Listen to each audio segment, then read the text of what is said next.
भारत में घुसने से पहले ही इन दोनों बांग्लादेशियों को बीएसएफ ने जहन्नुम पहुंचा दिया। दरअसल बंगाल में बीजेपी के आते ही बॉर्डर पर सख्ती देख दो बांग्लादेशी अपराधियों ने त्रिपुरा के रास्ते भारत में घुसने की कोशिश की। मोनीर हाट के हाथीबांधा इलाके से एक ऐसी खबर आई जिसने दोनों देशों की सीमा सुरक्षा बलों के बीच हलचल तेज कर दी। लेकिन बीएसएफ ने इन्हें देख लिया। बीएसएफ ने इन दोनों बांग्लादेशियों को चुनौती दी, लेकिन इन बांग्लादेशियों ने बीएसएफ पर गोलियां चलानी शुरू कर दी, जिसके जवाब में बीएसएफ ने भी गोलियां चला दी।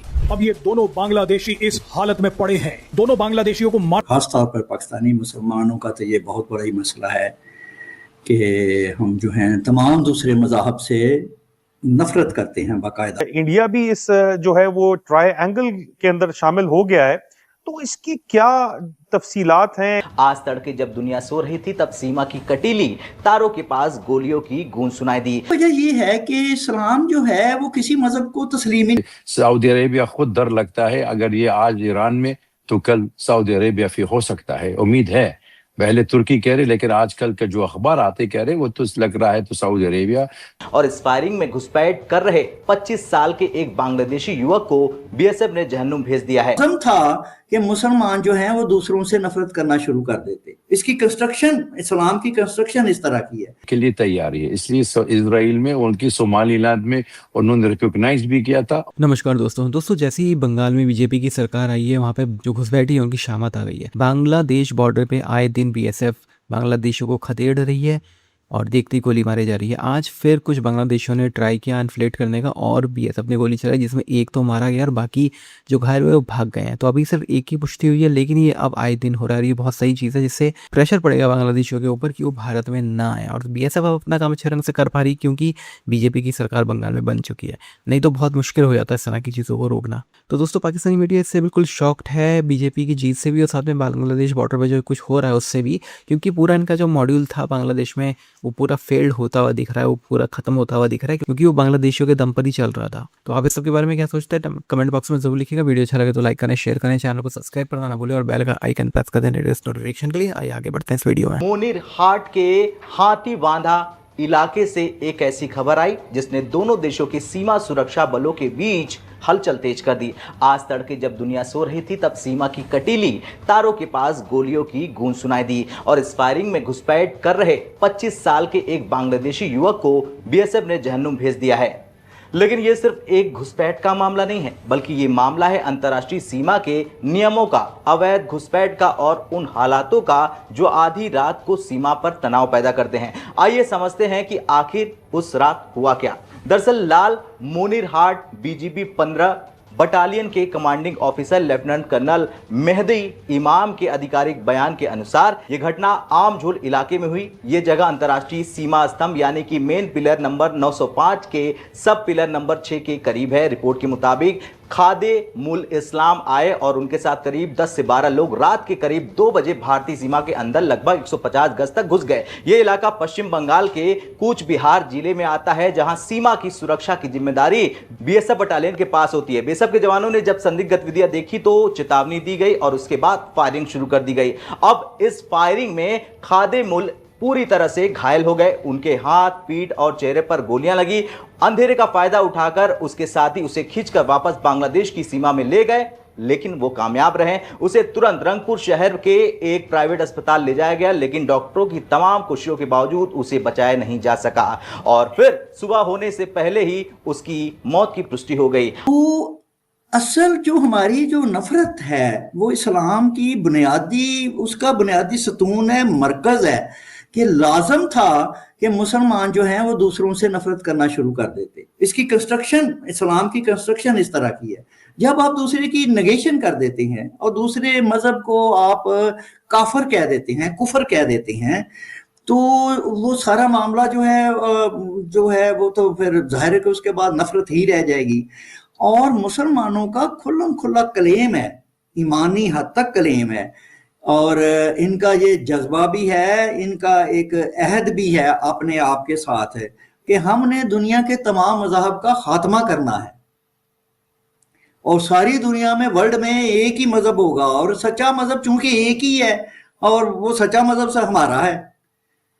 तो ये सारा कुछ इन्होंने ये जब कर लिया, एक अकीदा बना लिया, तो मैं ये कहूँगा कि ये नामुमकिन है कि मुसलमान हों और वो दूसरे मज़हब से, दूसरे मज़हब वालों से वो नफ़रत ना करे, उनसे दुश्मनी ना रखे और उनके साथ कैसे मिल बैठ के वो कर सकता, उनको वो वैलिड ही नहीं समझता, जायज़ ही नहीं समझता, उनको हक ही नहीं देता मज़हब रखने का, एक अलग से मज़हब रखने का। तो ये अथॉरिटी जो है ना, ये मुसलमानों ने अथॉरिटी अपने हाथ में रखी हुई है कि मज़हब अगर किसी ने कोई अकीदा रखना है तो वो हमसे पूछ के रखना है, हम उसको वैलिडेट करेंगे। तो ये एक मतलब कि ये तो एक आपको बता दिया कि एक अकीदे की हद तक इस्लाम जो है ये, बल्कि ये वेस्टर्न को भी समझना चाहिए, और आपकी जो वेस्टर्न ऑडियंस हैं या वेस्टर्न मीडिया है या वेस्टर्न इंटेलेक्चुअल्स हैं, उनको ये बात समझ लेनी चाहिए कि वो मुसलमानों से मत तवक्को रखें कि मुसलमान जो हैं वो उनकी सोसाइटी, किसी क्रिश्चियन सोसाइटी में, किसी ज्यू सोसाइटी में, किसी हिंदू सोसाइटी में या एक नॉन रिलीजियस सोसाइटी में वो फिट हो जाएंगे। मुसलमान फिट नहीं होंगे। एक सेकुलर, ये तो जाहिर है कि जो वेस्टर्न सोसाइटियां हैं वो कोई क्रिश्चियन सोसाइटियां सच नहीं हैं, और तो वो तो एक सेकुलर लिबरल डेमोक्रेसीज है, ठीक है।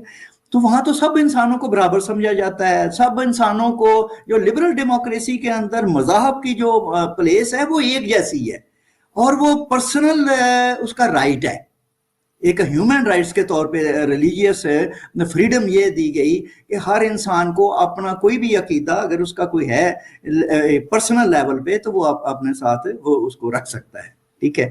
तो वहां तो स्टेट जो है वो कंसीडर नहीं करती कि ये क्रिश्चियन है, ये मुसलमान है, ये हिंदू है, लेकिन उनको ये समझ लेना चाहिए वेस्टर्न इंटेलेक्चुअल्स को, और आपके यहाँ जो लिबरल लेफ्ट है वेस्ट के, यूरोप में, इंग्लैंड में, मुत्तहदा अरब अमारात ने, यूएई ने और इंडिया ने एक डिफेंस एग्रीमेंट साइन किया है, उसका क्या डायनामिक्स है सर, और उसका इम्पैक्ट रीजन के ऊपर क्या है?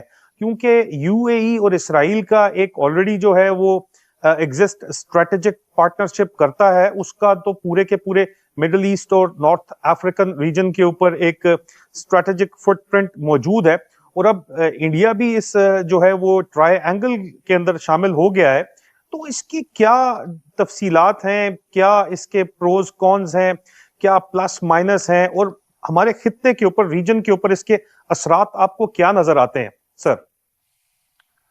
ऐसा है आदिल भाई, ये सबसे बड़ी बात यह है, जब तक ये इजराइल में गाजा स्ट्रिप में अटैक शुरू हो गया, जंग शुरू हो गया वहां पर है, तो अमेरिकन में उनकी साथी हो, तो उसके बाद फिर अमेरिका में और इजराइल में खुद अटैक किया था कतार में, तो सारे अरब मुल्क में डर लगता है ये हमको किसी के अमेरिकन कोई सपोर्ट नहीं कर रहे, डिस्पाइट द फैक्ट ये उनके पास कम से कम 13 मिलिट्री बेसिस अमेरिकन बेसिस है, पैसा है, मेंटेनेंस है, सब कुछ दे दिया था अमेरिका के लिए, लेकिन कोई सपोर्ट नहीं दिया था।